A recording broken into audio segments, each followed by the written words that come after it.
Nous voilà au musée des Confiance.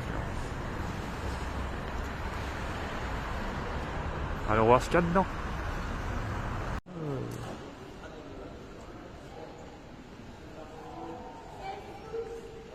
C'est cool, c'est cool. Encore une fois, entrée gratuite pour les VIP. Donc c'est où le musée? Sortie exit.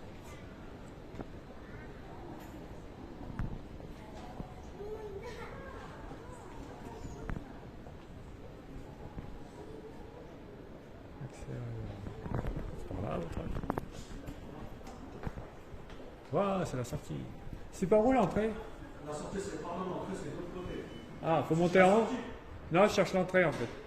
Vous êtes droit, c'est la droite pour monter. Ah, c'est en haut. Ok, merci. Ok, c'était en haut. Moi, je me dirigeais vers la sortie.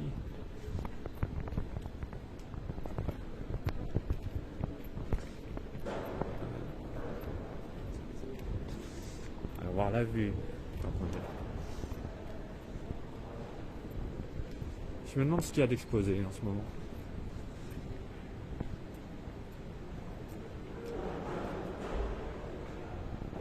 Allez, on se retrouve en haut. Alors, premier niveau, exposition temporaire. Alors, allons voir ça. Ce qui est bien quand tu es VIP, c'est qu'ils te donnent l'entrée complète.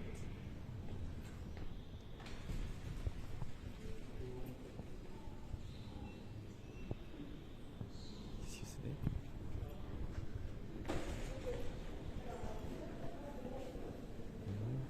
Apparemment, on en part là-bas.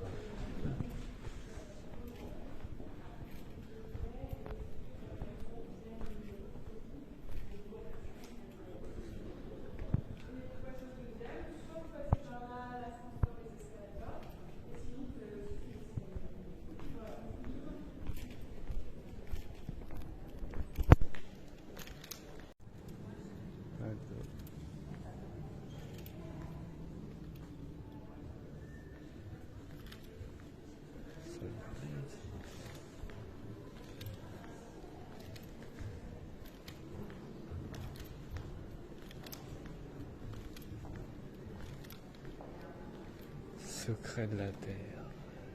Ah, c'est ouvert. Oh, trop cool. Excellent.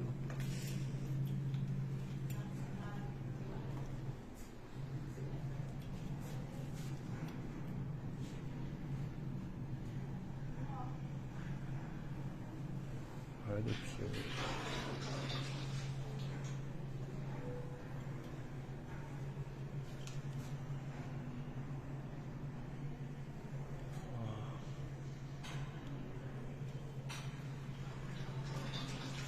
Ah, ici, au moins, ils mettent des bruitages.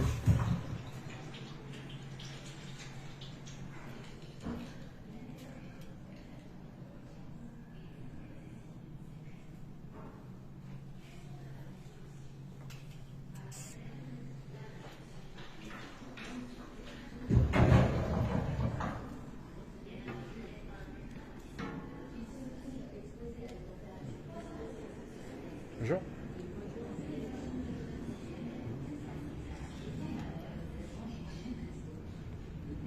Ah, c'est génial.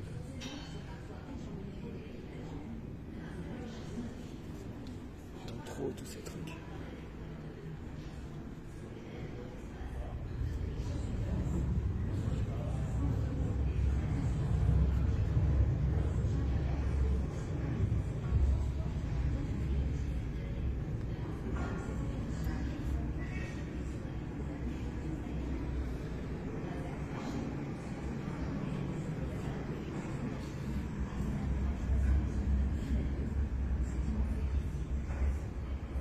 C'est excellent, on serait dans Space Mountain.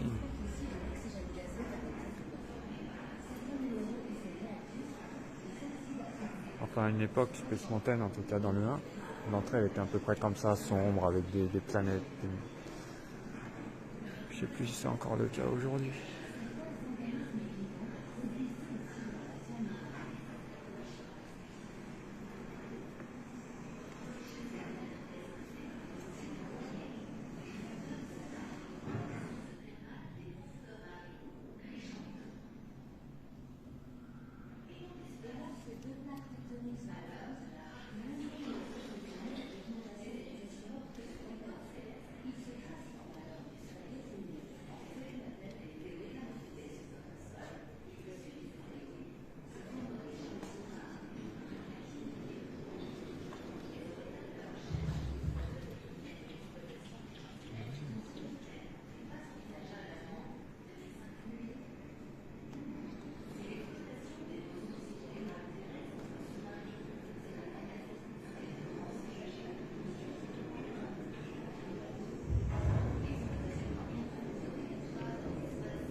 Ah, j'aime trop, en plus ça parle d'espace et de planètes et tout ça.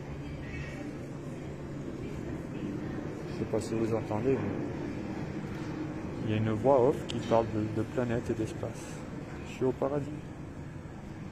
D'étoiles et tout ça. Je suis au paradis.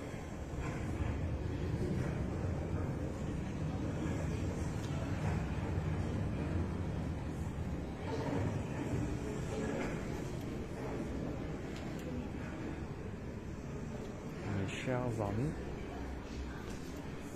me voici au paradis. Moi, tu me parles d'espace, de planètes, d'étoiles. Oh, je suis dans mon monde. Je dois être la réincarnation d'un astronaute. Quelque chose comme ça.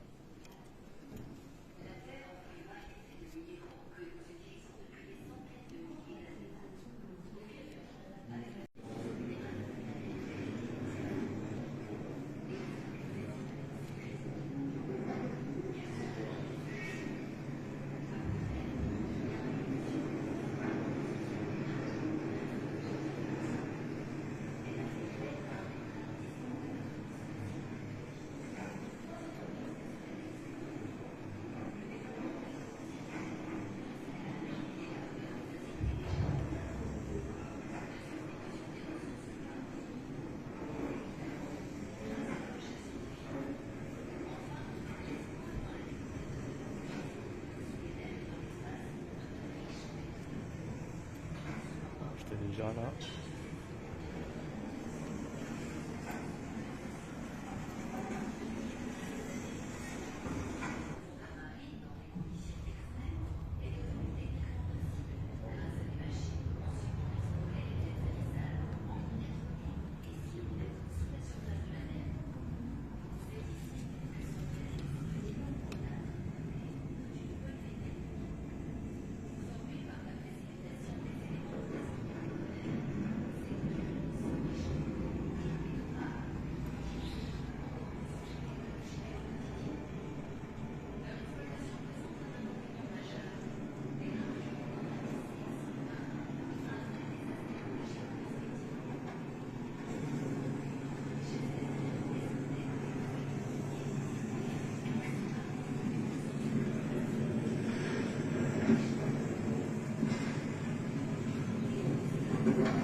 Atmosphérique est déclaré patrimoine commun de l'humanité. Personne ne peut donc en revendiquer la propriété. En 1960, il a été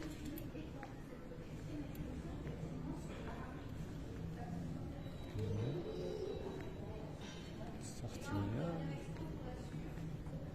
Il y a une expo ici aussi? Il y a une expo ici aussi? C'est une exposition, ouais. Ah, Là, l'entrée est là-bas. Ah, l'entrée là. Ok. Ok, merci.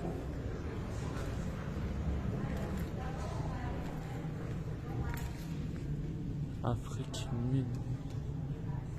D'eau, Afrique. T'inquiète.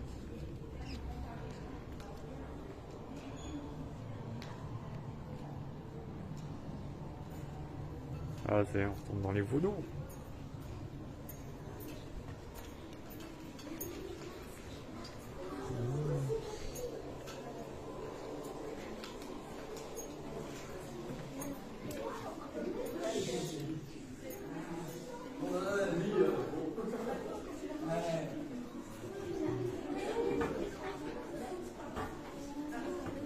Oh, les enfants.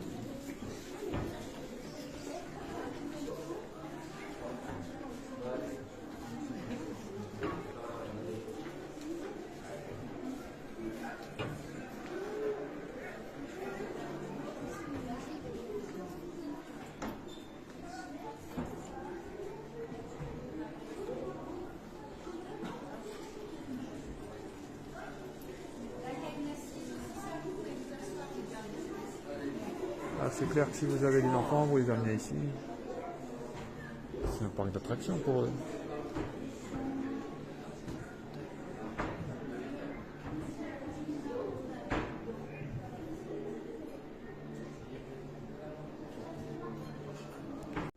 Chaque équipe aura un interlocuteur. Alors, je vous indiquerai où vous devrez aller étudier ces matériaux. Donc là, le but c'est de voir si est-ce que des masques sont fabriqués avec ces matériaux-là et est-ce que ça ressemble bien à notre objet. Est-ce que ça pourrait correspondre à l'objet qu'on a ici. Est-ce que vous vous rappelez des hypothèses de matériaux qu'on a eues? Qu'est-ce qu'on a dit? On a dit plein de matériaux différents.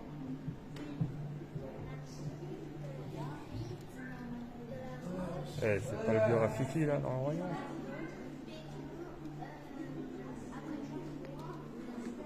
Je crois qu'on a fait le tour. Hein. Finalement, c'est donc on a argile, Qu'est-ce que c'est que ça? Un spermatozoïde? roche, béton et bois. Alors, ici, on a trois matériaux différents. Ici,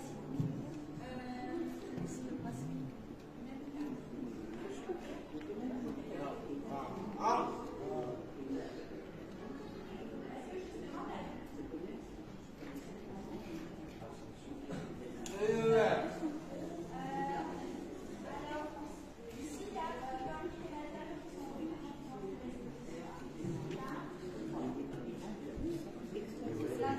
parmi les matériaux qui sont il y a la terre cuite. Et puis, il va y avoir du bois.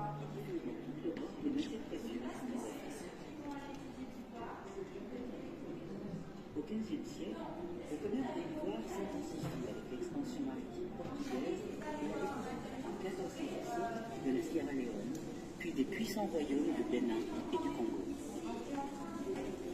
Dans ces royaumes, les Portugais obtiennent de tradition plus des colons, coffrets, cuillères, éléphants, pratiques efficaces dans les intérieurs.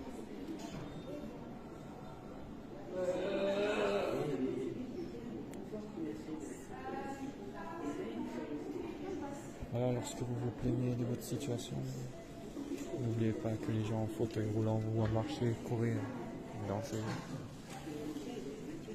et sauter.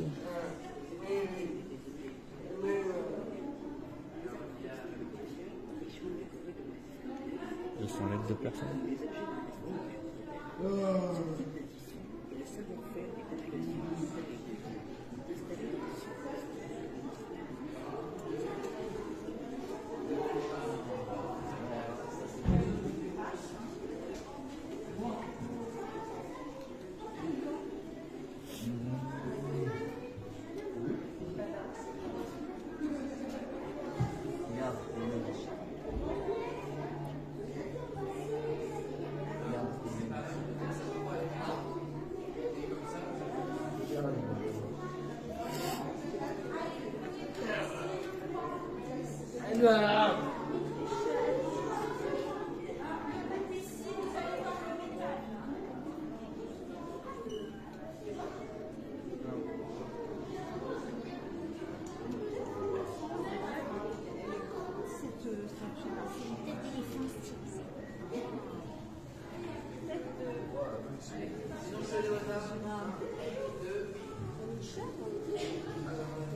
obéir à quelqu'un, mais je sais plus à quoi.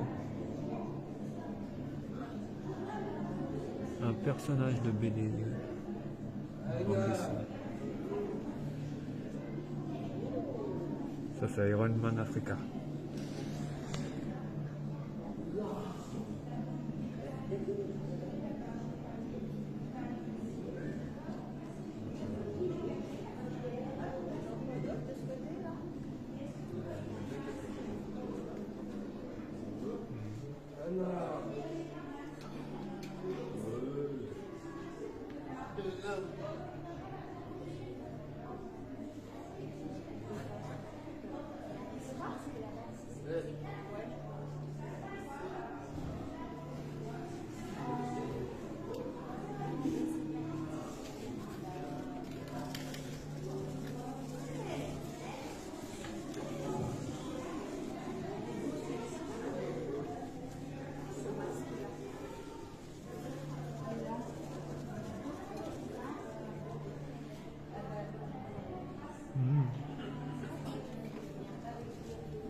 C'est pas l'autre là, la meuf du Joker?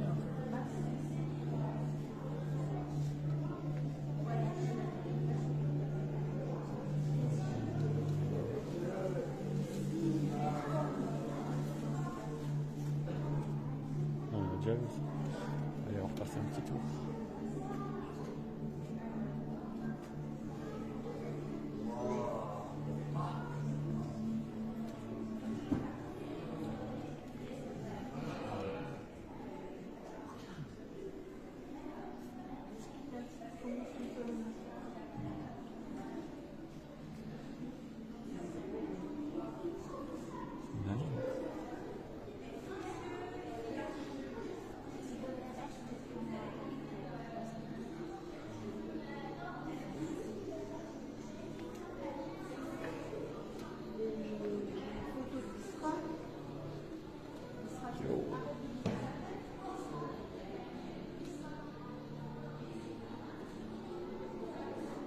C'est pas les ballets dans Fantasia, ça? Les ballets africains de Fantasia.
Ouh, il est ébahi, lui.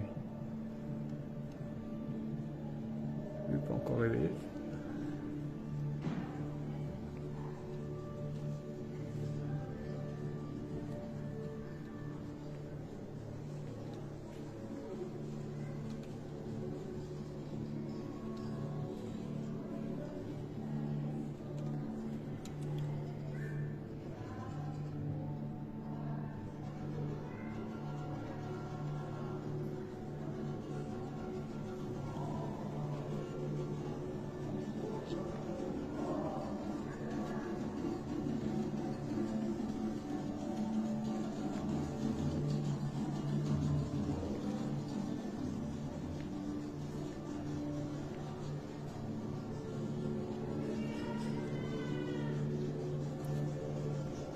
Oh, le Joker africain.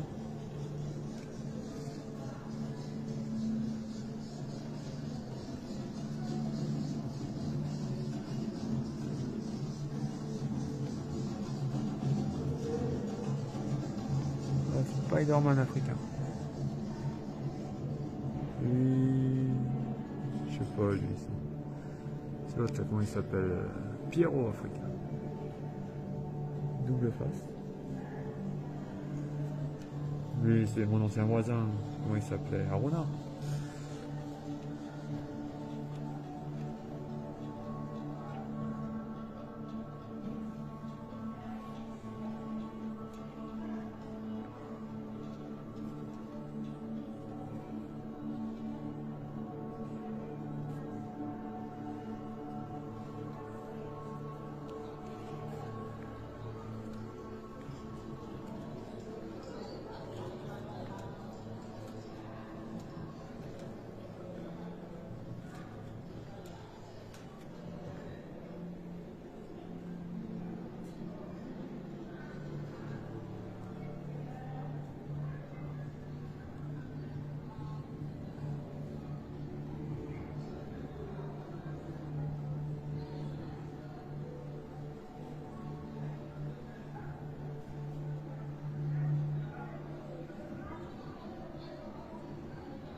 des approches de conservation dans les contextes africains.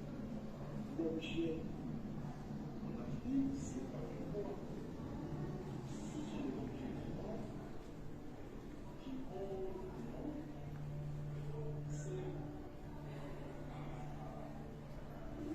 qui étaient dans la vie sociale et ont eu peu d'instance de reconnaissance de l'objet, notion de non-empire, compréhension de contexte précis, et on ne peut pas diriger la vie de cet objet dans ce sens-là.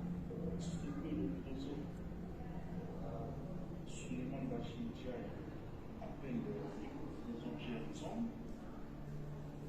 On voit très bien que ces objets racontent une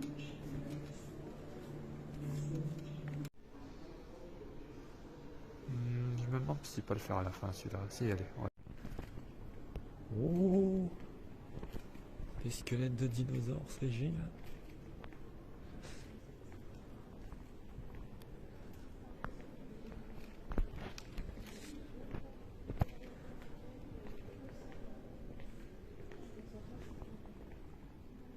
Éternité.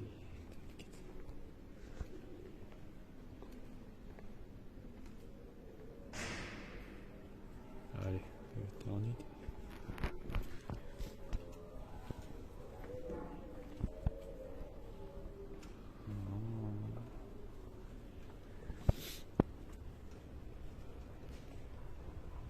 Qu'est-ce que c'est?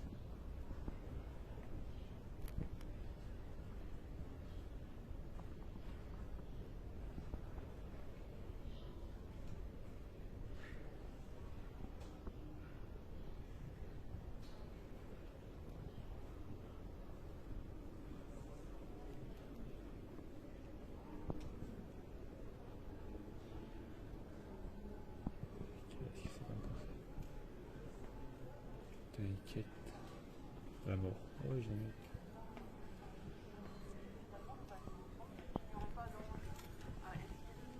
Alors madame, qu'est-ce que tu nous racontes ça? Qu'est-ce que la mort? Vaincre la mort. En mon sang. Arrêtez. Qu'est-ce que la mort? Vas-y, play. Je fais pas play.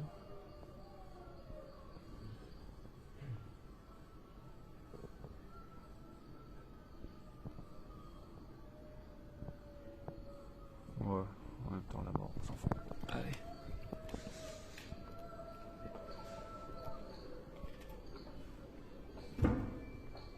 Voilà.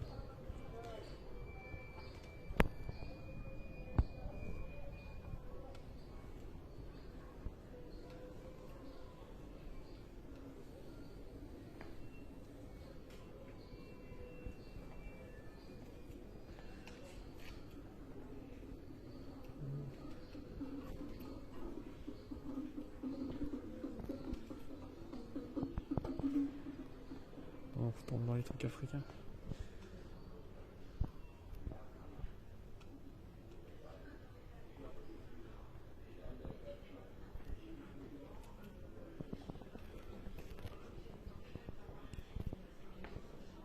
Pharaon. Des poteries.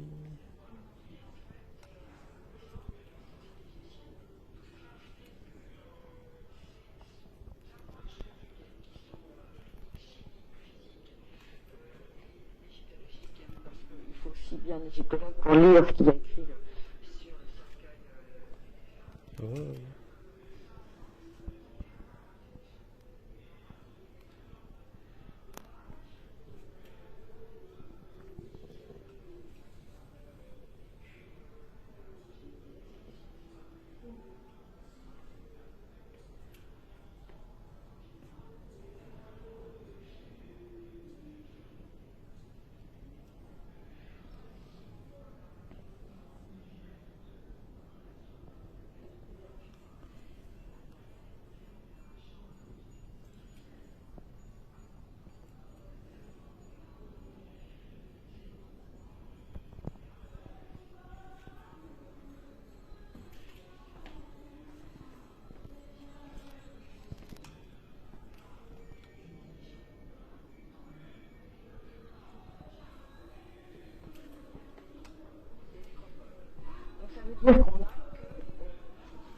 Importante en particulier.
Mobilier funéraire.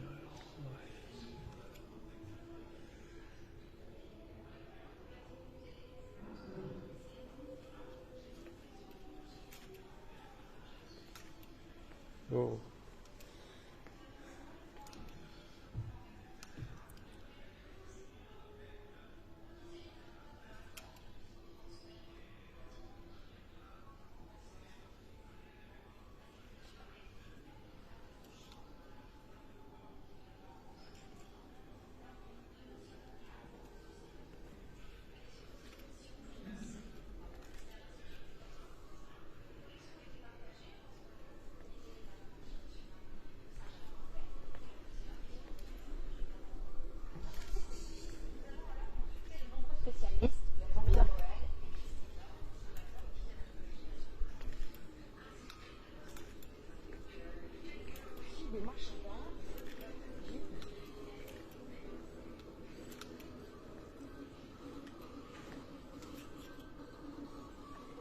Ouais, c'est la sortie de ton truc là.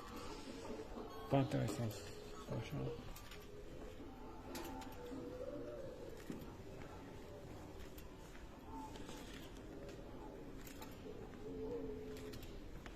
On se retrouve à la prochaine salle.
Mobilier funéraire.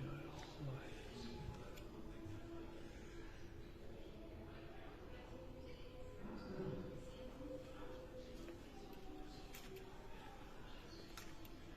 Oh.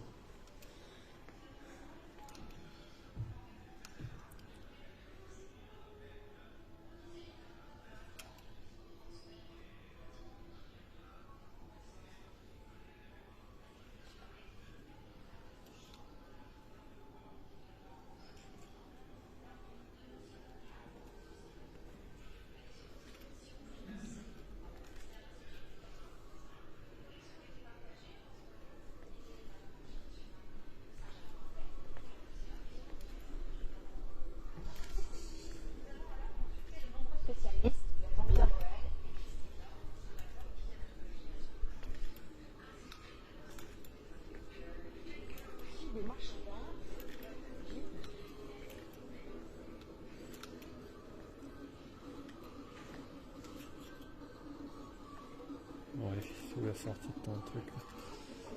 Pas intéressant. Machin.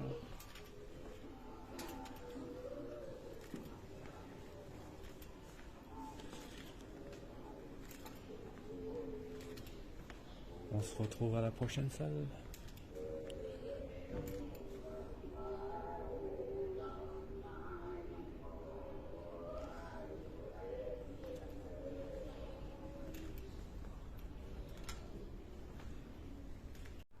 Origin. Allons voir les origines.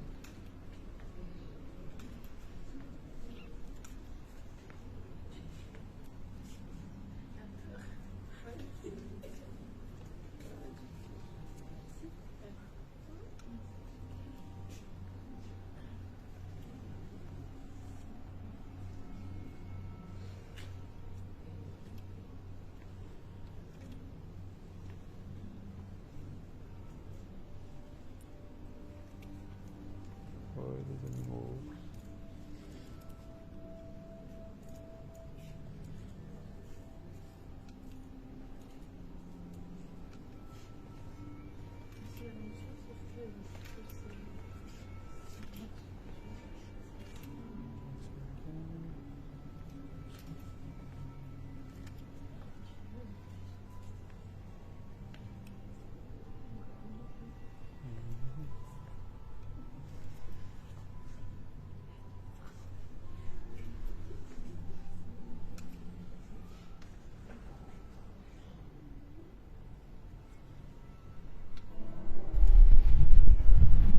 Oh, des dinosaures.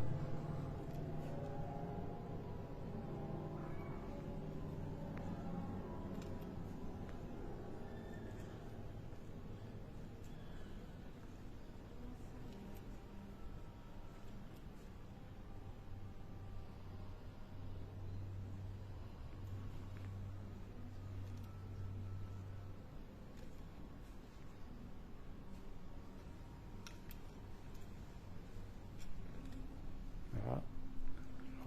L'ancêtre d'Inoue en train de kaider. L'ancêtre du loup-bar aussi. Bah, c'est l'ancêtre d'Inoue et du loup-bar en train de jouer ensemble.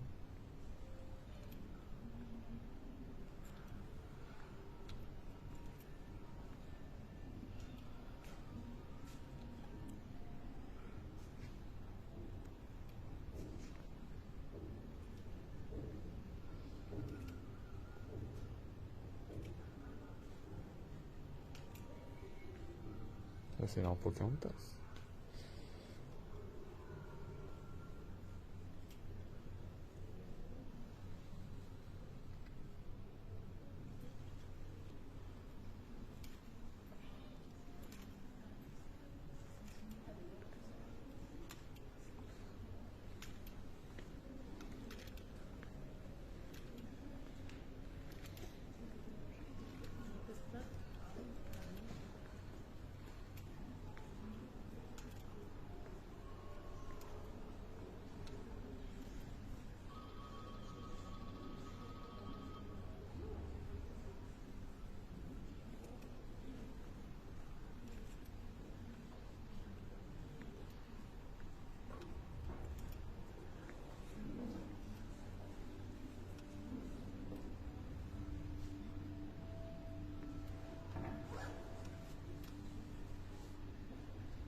La taille d'un crocodile à l'époque.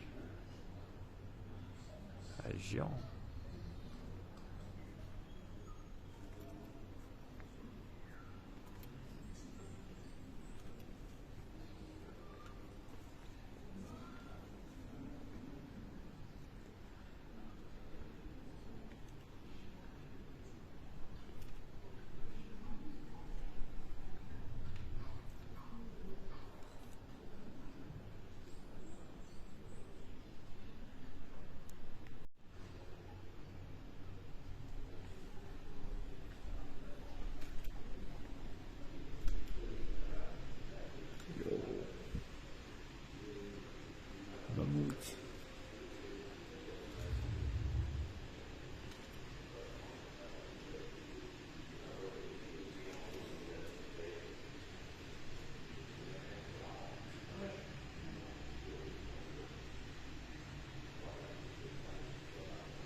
là, l'écran il est sombre, donc du coup, peut-être que l'écran sera clair, on verra.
Vas-y.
Des impacts. Oh, les morceaux d'étoiles de météorites.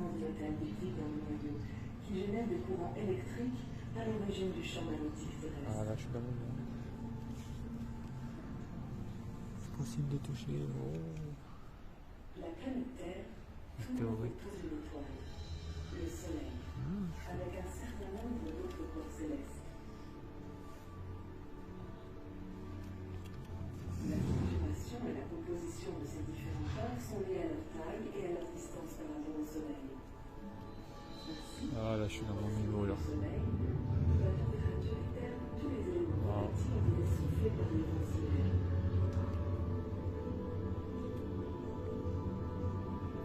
Mercure est ainsi une planète rocheuse sans atmosphère. À distance du Soleil, la température moindre va favoriser la persistance pendant les mouvements, qui en se dégazant a permis la formation de l'atmosphère sur Vénus, sur la Terre et la Lune et sur Mars. On trouve ensuite un large vide, peuplé de milliers d'astéroïdes et au-delà, des corps glacés. 4 d'entre eux sont devenus très gros et se sont entourés d'une énorme masse de gaz, devenant ainsi les 4 planètes géantes que sont Jupiter,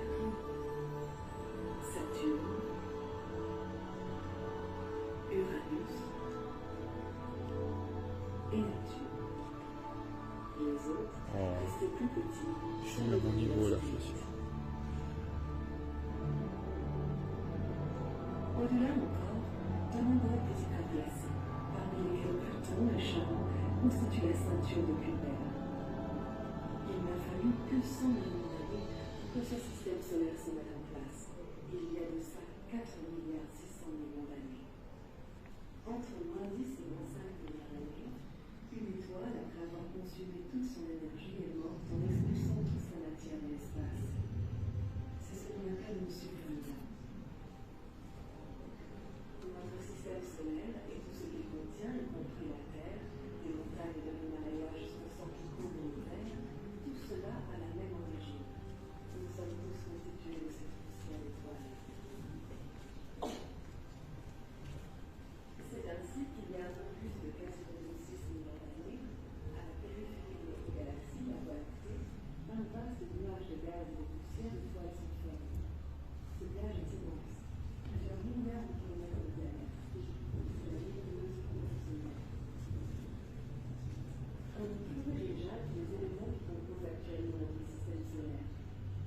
Les principaux sont le carbone, l'azote et l'oxygène. Mais les plus présents sont l'hydrogène et l'hélium, qui sont les deux composants nécessaires à la fusion nucléaire et donc à la création d'une étoile comme le Soleil. Pendant une dizaine à réchauffer le centre du nuage. La densité et la chaleur y sont telles qu'une réaction nucléaire s'est produite et a engendré la naissance du Soleil. Le centre du disque est tourmenté en diminuant de l'air, un tiers brise les lâchers au du reste, et ainsi de suite. En 200 degrés, une discipline va se faire. Dans chaque année, la gravité a un demi-tour de poussière, et nous connaissons ce disque à une centaine de mètres de diamètre. La qualité de ceci a influé à la théorie d'accrétion. On peut absorber les critiques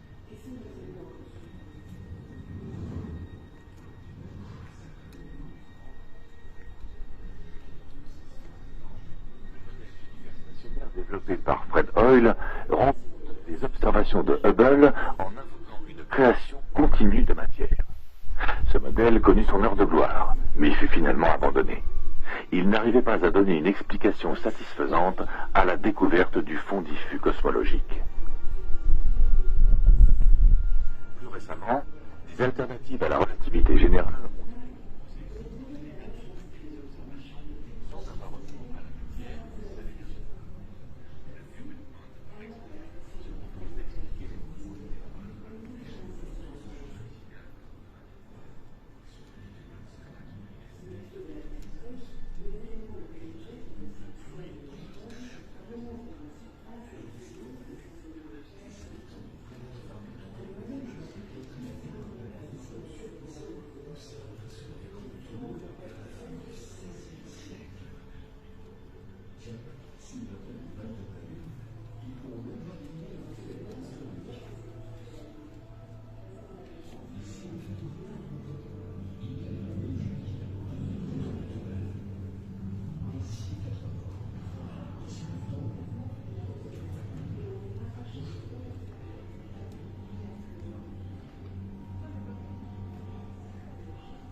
film en cours.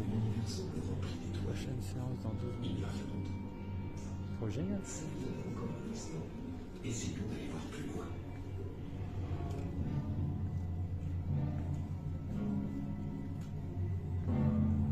Tiens, les étoiles se font plus rares. J'ai l'impression qu'on quitte notre galaxie.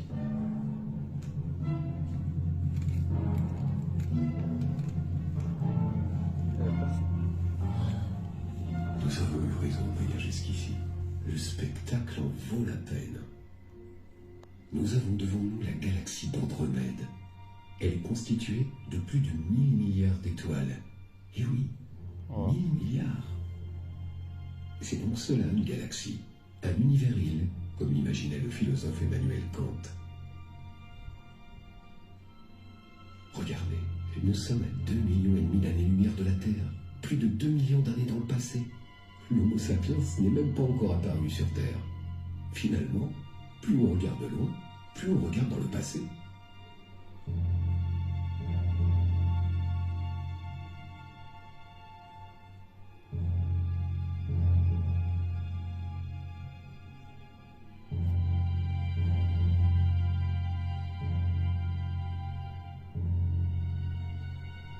On voit d'autres galaxies un peu partout.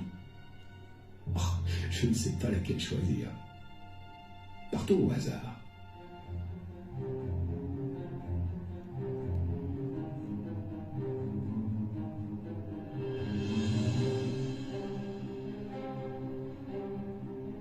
Un milliard d'années-lumière. Ah, cette fois-ci, je crois qu'on s'est perdu. L'univers est bien plus grand que je ne l'avais imaginé. Mettons la vitesse maximum. Plus nous avançons, plus il semble y avoir de galaxies. On va bien finir, Bang.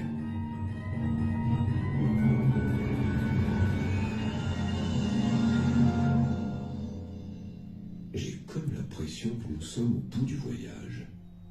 Est-ce le Big Bang? Comment savoir?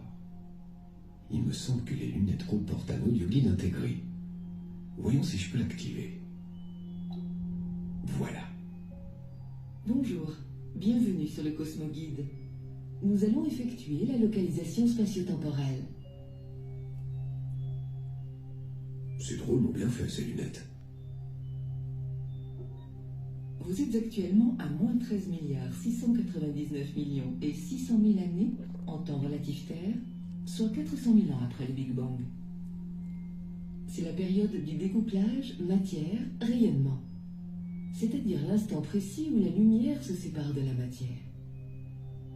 Notez qu'il est impossible d'observer l'univers au-delà de cet instant, car il est alors opaque. Savez-vous qu'on peut voir encore aujourd'hui l'image de cet instant précis où l'univers est devenu transparent? On l'appelle le fond diffus cosmologique. Cette image nous montre que l'univers est homogène, tout lisse. Mais si je règle le contraste, on discerne d'infimes vaguelettes, avec des régions plus denses en rouge et d'autres moins denses en bleu. Ce sont les fluctuations de matière primordiale, les germes des galaxies. L'une de ces minuscules taches est donc à l'origine de notre galaxie. Oh, ça me paraît incroyable.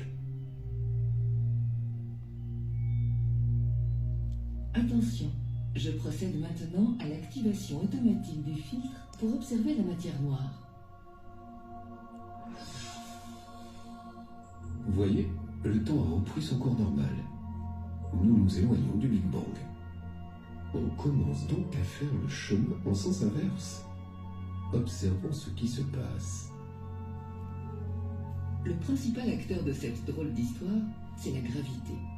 Les régions plus denses attirent la matière avoisinante, ce qui a pour effet d'augmenter leur densité, et ainsi de suite. Inexorablement, la matière se concentre sous l'effet de son propre poids. Cette matière qui remplit tout notre univers, on l'appelle la matière noire. Sa nature exacte nous échappe encore, mais nous savons qu'elle est là, partout, au sein d'un réseau complexe de filaments, de nappes et de grands vides cosmiques. En 13 milliards d'années, depuis les âges sombres jusqu'à aujourd'hui, nous assistons à la naissance de la toile d'araignée cosmique.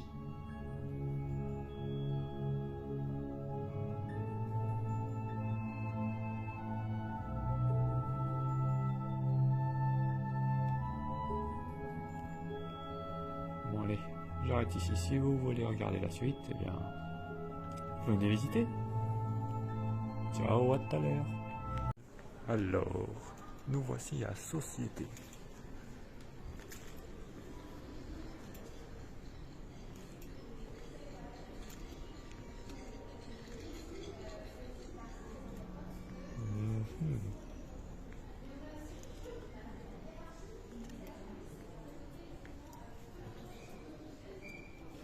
Le théâtre des hommes.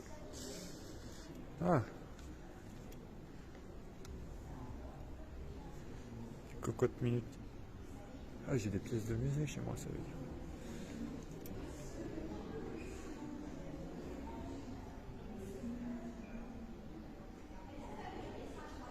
Et vous en avez sûrement aussi. Vous avez un musée à domicile.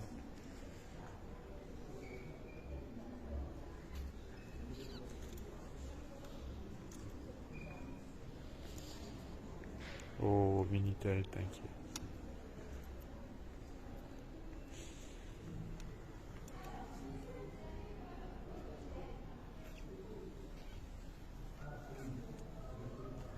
Ah, vous vous souvenez les mini-ordinateurs pour enfants que je disais, avec lesquels j'aimais aller jouer dans le magasin de jouets? Bah, ça ressemblait à ça. Ouais, j'ai connu ce téléphone.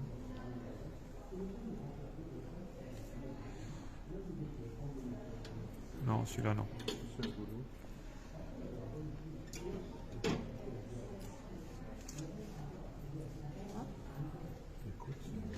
Ah, le téléphone rose.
Création. Machine à tisser. On a déjà vu ça la dernière fois dans le musée de l'histoire de Lyon. Qu'est-ce que c'est que cette cocotte miniante?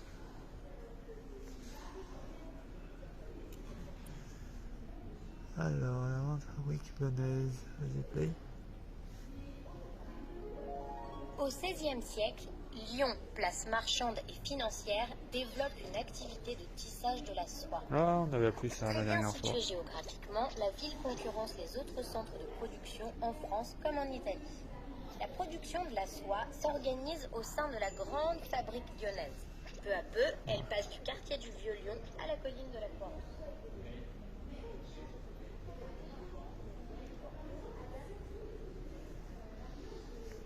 Waouh, magnifique la voiture.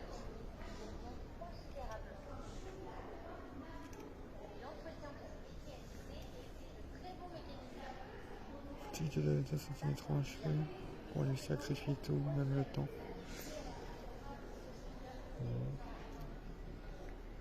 On peut pas monter dedans.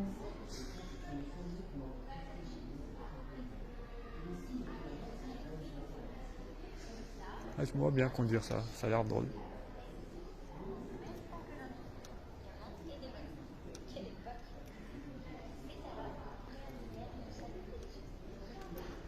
Oh, il y a du gros moteur là-dessous.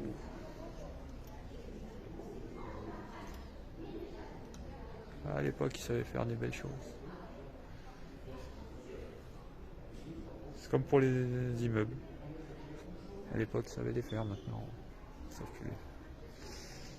Enfin, c'est pas qu'ils savent plus, mais ils passent aux pratiques plutôt qu'à l'esthétique.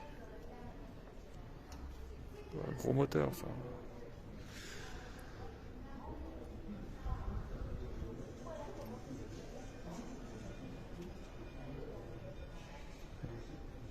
Boîte de vitesse.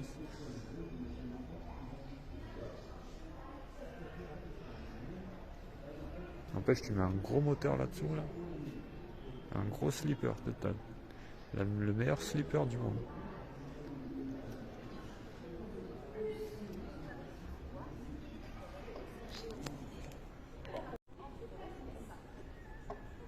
Même les messages politiques s'invitent sur le bouclier.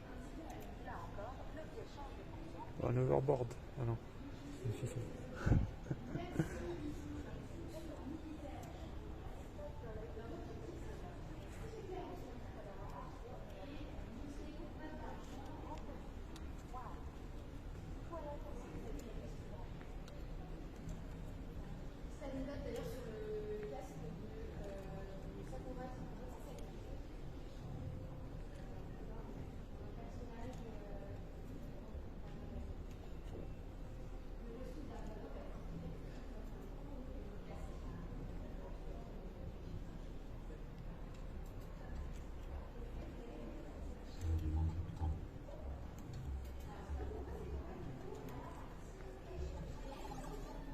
l'échange possible lorsqu'on est seul. Vous devez trouver un partenaire.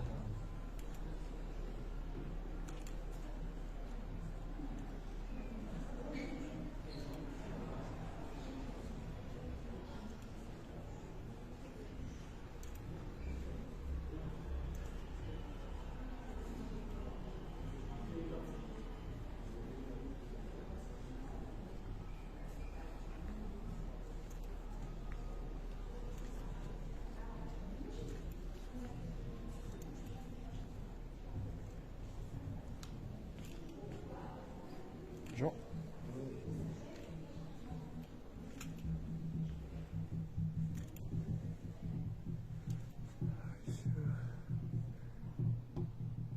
Renoncer à l'achat d'un produit fabriqué par un enfant. 30% pensent qu'un propos raciste peut déclencher un comportement agressif. 70% des interrogés estiment qu'il faut se battre pour défendre ses idées. 36% des visiteurs jugent des actions individuelles efficaces. 79% des visiteurs ont affirmé qu'un livre a changé le monde. 83% des visiteurs pensent que la couleur de peau peut être à l'origine de propos racistes. Non, ça va. 37% des sondés affirment s'être mis en danger pour défendre une cause. Interrogés considèrent qu'une action de groupe a besoin d'un leader. Les auditeurs estiment que les réseaux sociaux peuvent être utilisés à des fins militantes. Non, sérieux? Ouais.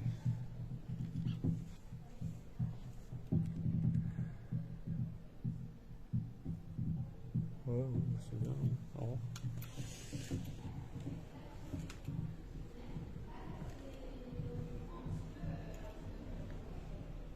Samouraï.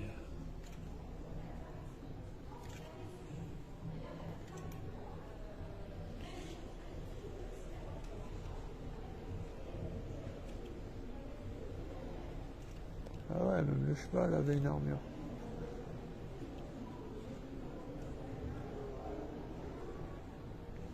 Pas de raison.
Différents boucliers.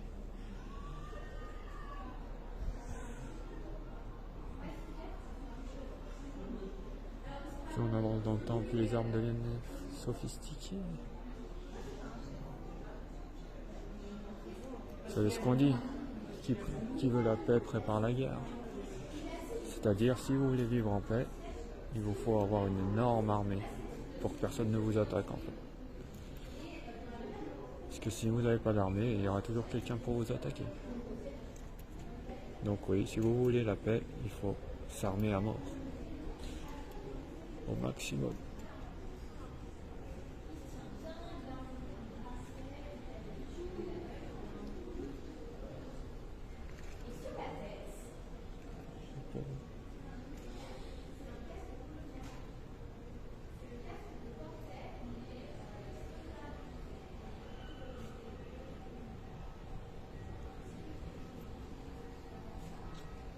ce que je disais. La plus grande armée possible. Si vous voulez vivre en paix. Ce qui n'est pas normal.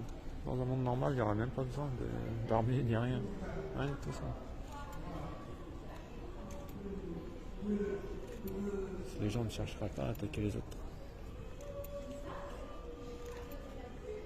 Mais malheureusement, le monde n'est pas normal. Donc voilà.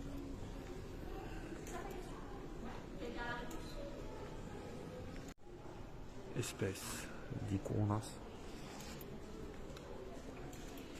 Espèce d'icuna. Ah, tu vas voir les espèces.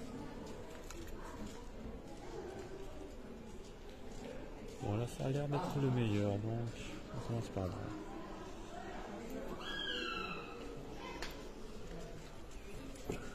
Ah, bah, l'entrée, c'est par là-bas, on dit. Ok.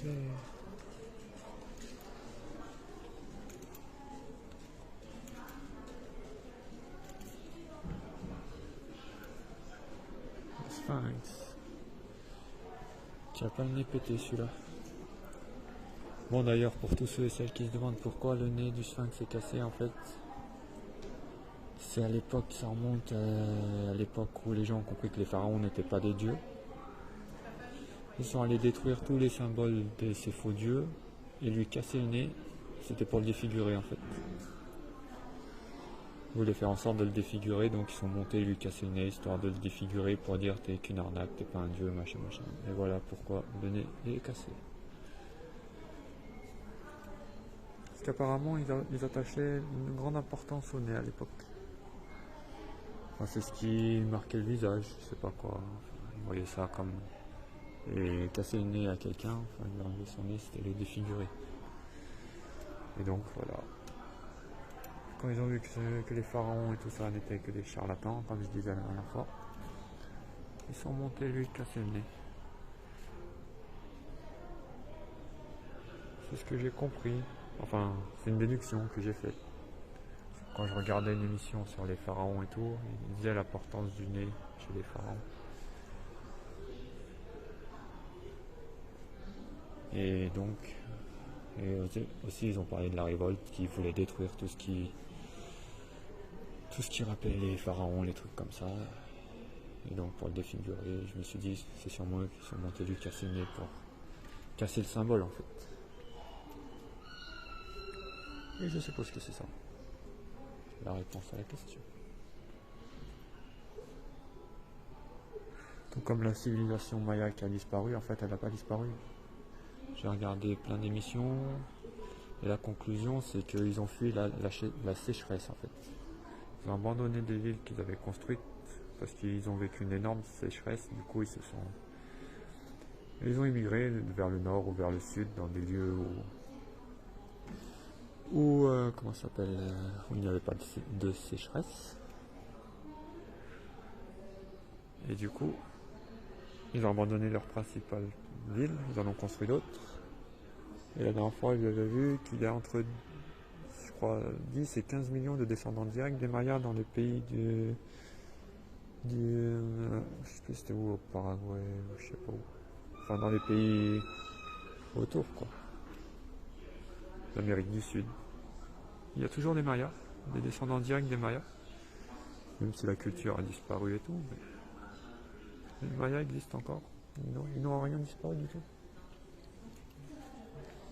Comme je disais, ils ont seulement émigré pour fuir les sécheresses, car leur ville était trop éloignée des sources d'eau, de rivières, de fleuves. Du coup, ils étaient obligés d'abandonner les villes. Ils en avaient créé d'autres par la suite. Et aujourd'hui, les Mayas existent toujours. Même si c'est pas comme à l'époque, ils font plus de sacrifices et tout ça. Mais ils sont toujours là. Ils n'ont rien disparu du tout.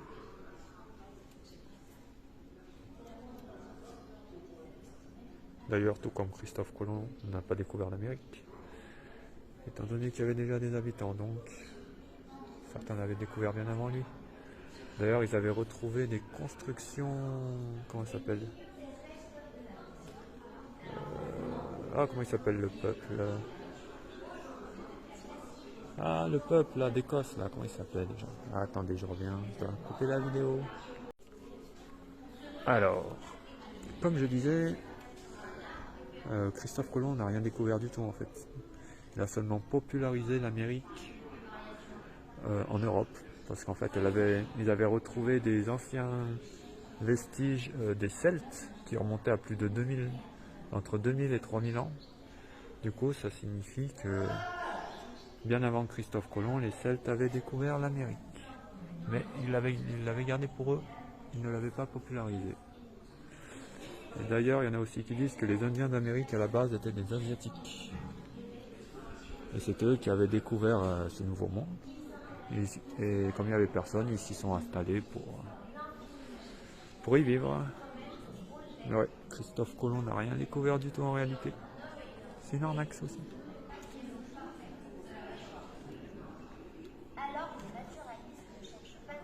Il l'a seulement popularisé.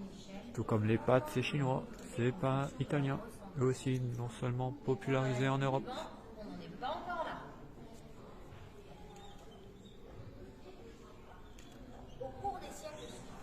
La tomate, par contre, elle, à la base, je crois que ça vient d'Amérique. Non, ouais. En fait, si vous regardez, il y a plein de trucs. Il y a plein de choses qui viennent d'ailleurs.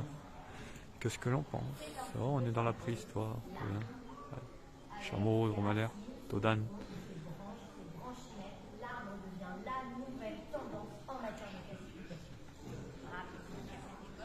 Donc voilà, petit cours d'histoire. C'est comme si nous on découvrait, je sais pas moi,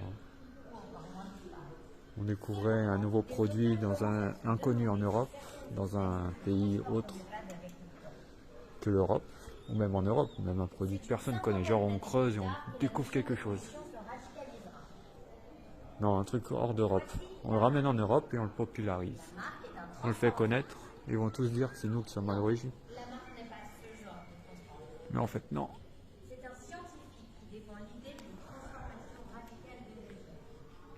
Notre nom sera connu comme les découvreurs de ça en Europe.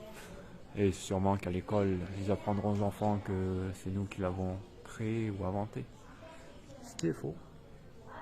On l'aura seulement découvert et popularisé. C'est tout.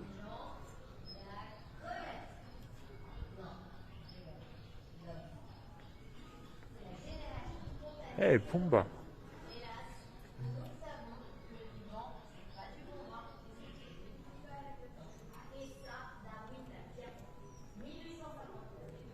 Kangaroo. Donc voilà, si vous découvrez quelque chose que personne ne connaît en France par exemple, rendez-le populaire, faites-le connaître. Et votre nom sera gravé dans l'histoire. Et dans quelques siècles, ils diront que c'est vous qui avez soit créé, soit découvert ça.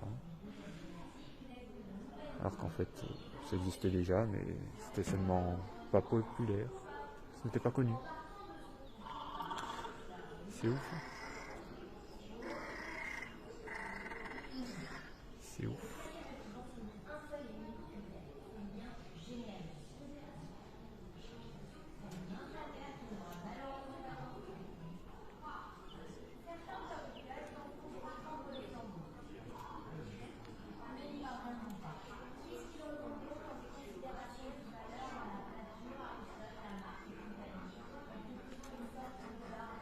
Pas que ce soit des animaux empaillés, je crois que c'est des reproductions. Ouais, non.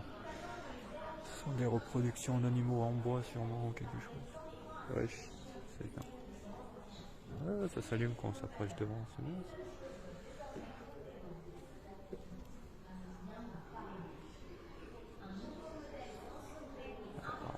Bon, ben, apparemment ça marche pas à tous les coups.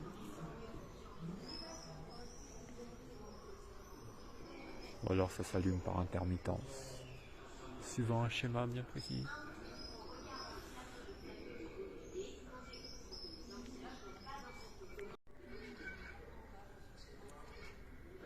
C'est vrai quand on y pense, cette théorie que les Indiens d'Amérique à la base venaient d'Asie, c'est pas idiot. Quand on les regarde, ils font très asiatiques. Ils sont assez petits, ils ont un peu les yeux bridés, ils ont des cheveux noirs et lisses, comme les asiatiques. Ils sont petits comme les asiatiques. Et ouais, en fait, possible. Hein. Un peu comme les Vietnamiens, ils sont bronzés comme les Vietnamiens. Comme ça. Ou les Thaïlandais. Possible.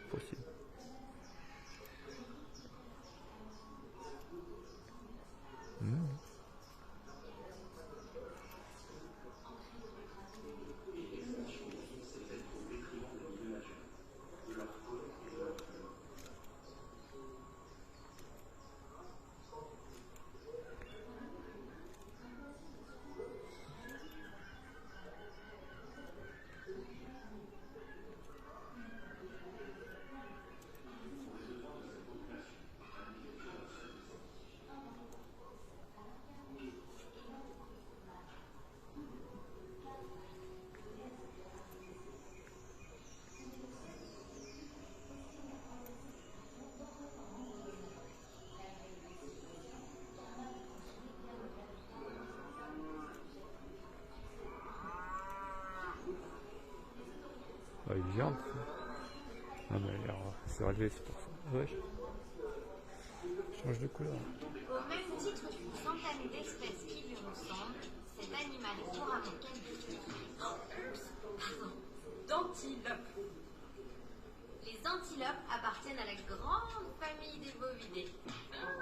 Décidément. Cela signifie que ce sont des mammifères dotés de 2 sabots à chaque patte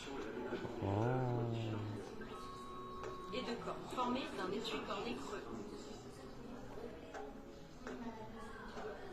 Dans cette grande famille éparpillée aux 4 coins de la planète, certains membres sont plus proches parents. L'instinct, on aurait tendance à penser que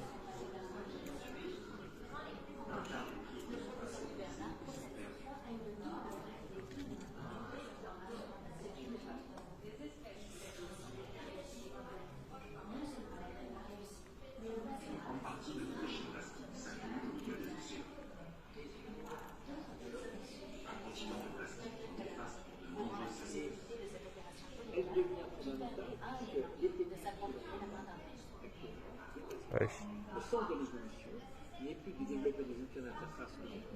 Sarkozy.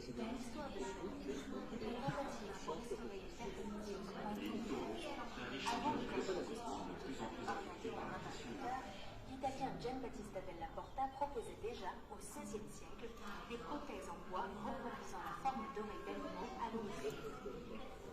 Aujourd'hui, les implants cochléaires hybrides, qui utilisent à la fois une stimulation électrique et acoustique, permettent de restituer toutes les gammes de fréquences perceptibles par l'humain.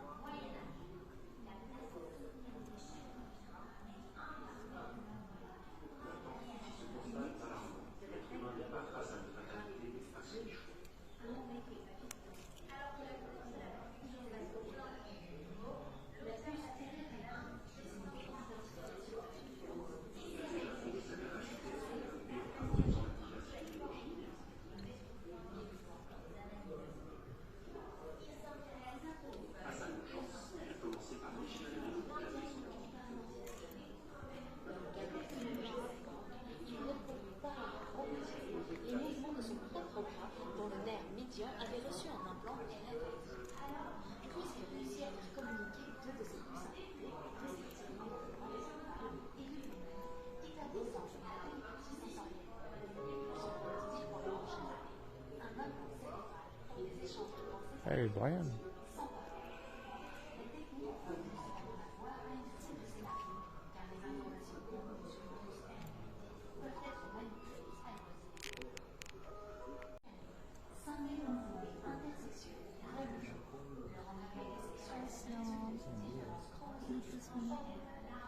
Durant la grossesse, le phénomène a toujours été connu, mais les sociétés humaines ont rarement accepté cette intelligence à cause de cette pression sociale dès la naissance.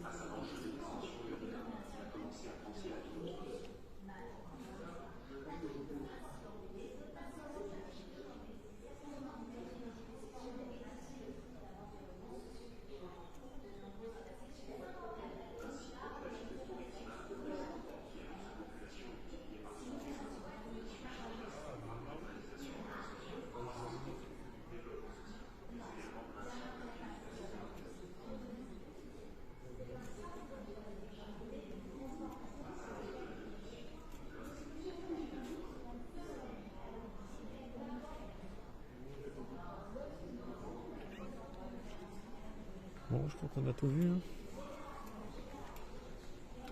Bon échauffement pour l'entraînement.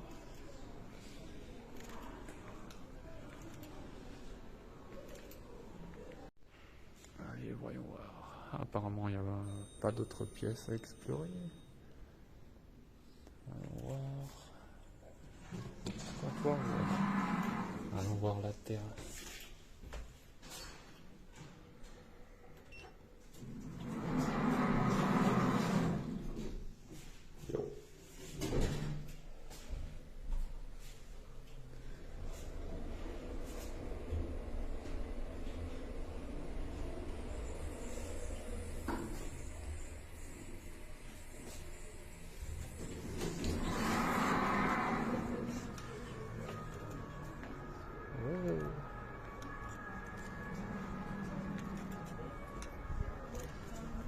Putain, la température elle a chuté pas.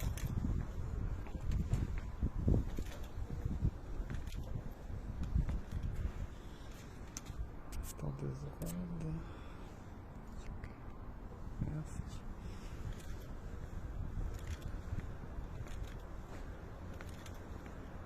Ah, t'as l'arrivée du soleil et tout maintenant. Cool, moins.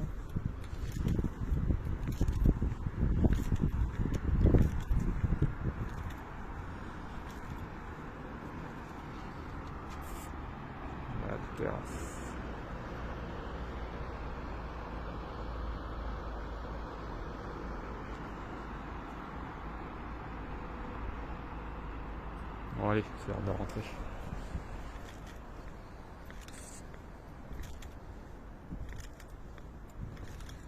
C'est l'heure de rentrer pour l'entraînement.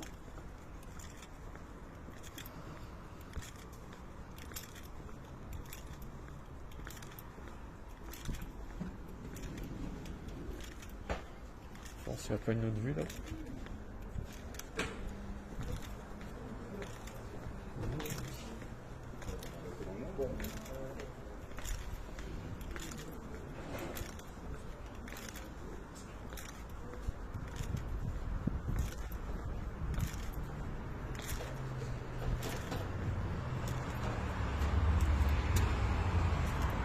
Waouh, très belle vue sur l'autoroute.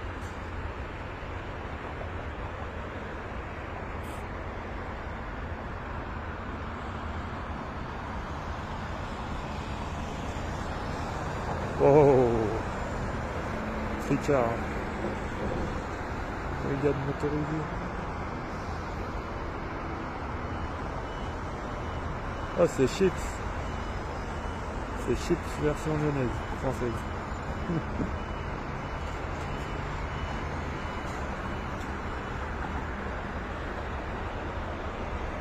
Je me souviens que souvent je les croisais ici quand je passais en 50 avec mes 50 trafiqués sur l'autoroute. Mais ils m'ont jamais arrêté. Ils n'ont jamais pensé que c'était les 50 en fait. Heureusement d'ailleurs. Heureusement. Ah, vas-y, il fait froid maintenant. Moi je suis en t-shirt.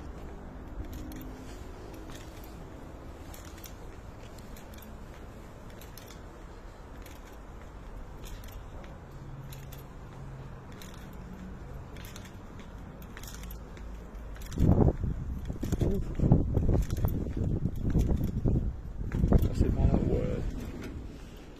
Ah, il fait chaud ici. Là, ils ont mis le chauffage à fond.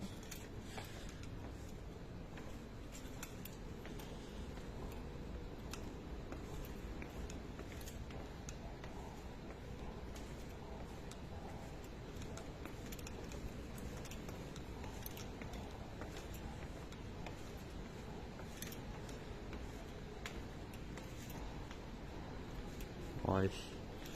Je crois qu'on a terminé. Hein. Il n'y a rien d'autre à aller voir. Ouais, bon bah.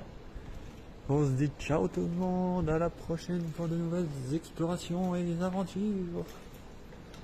Ciao ciao. Petite surprise à la sortie. Dommage on n'est pas en été là. Qu'on ne soit pas en été. Dommage qu'on n'est pas en été là. Qu'on ne soit pas en été. Ah ouais là si c'était la canicule, J'aurais bien été tenté de plonger dedans. Enfin, m'allonger dedans en tout cas. Peut-être pas plonger parce que c'est pas assez profond. Alors, regardez, quand vous vous plaignez de votre appartement, il est trop petit, ou je sais pas quoi, il y a des gens qui dorment dehors. Donc arrêtez de vous plaindre du moment qui vous protège du froid, du vent, de la pluie, qui vous permet d'être en sécurité. C'est le meilleur endroit du monde. Peu importe la taille qu'il fait, c'est pas grave. Pensez-y à ça.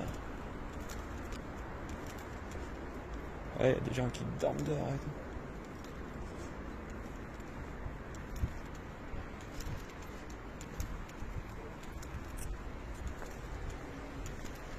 Donc ouais, pensez-y. Hop, voilà, fin de la visite, fin du tour. Je sais pas si vous avez trouvé ça bien ou balourd, mais de nuit comme de jour, c'est dark autour. Allez, ciao tout le monde.